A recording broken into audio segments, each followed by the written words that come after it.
So for our ECE 287 final project, we decided to take a standard Rubik's Cube and make a simulator for it using the FPGA and a VGA to display the output.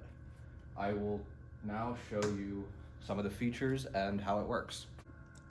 So to begin, here we have the control board.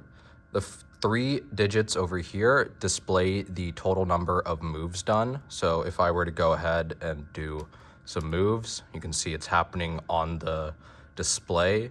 And then here I've done 2 moves.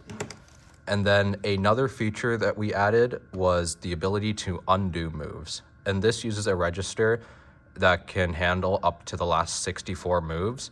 So I can undo that, and you can see it gets undone. Another feature here is the ability to see which move you have selected.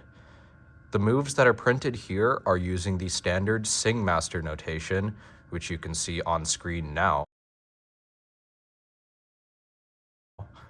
And it will display the move that you currently have selected. So here you can see it says use 0. That's because if I click a move, nothing will happen because it says 0. If I wanted to rotate the cube 90 degrees on the U axis, I can do a U move.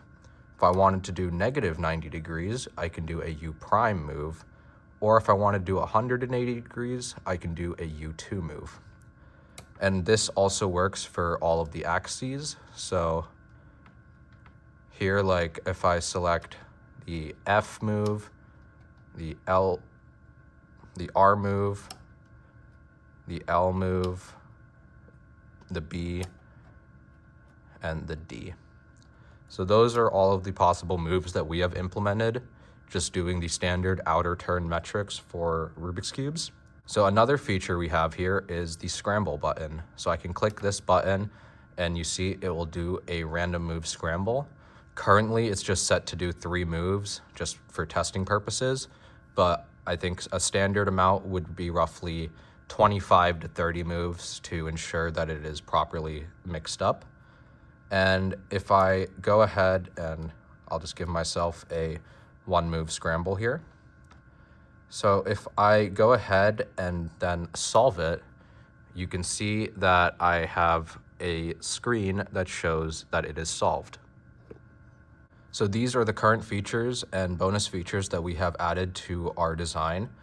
Our project is currently running very well, and we have done extensive testing to ensure that there are no mistakes, in such that every move is properly rotating the correct pieces.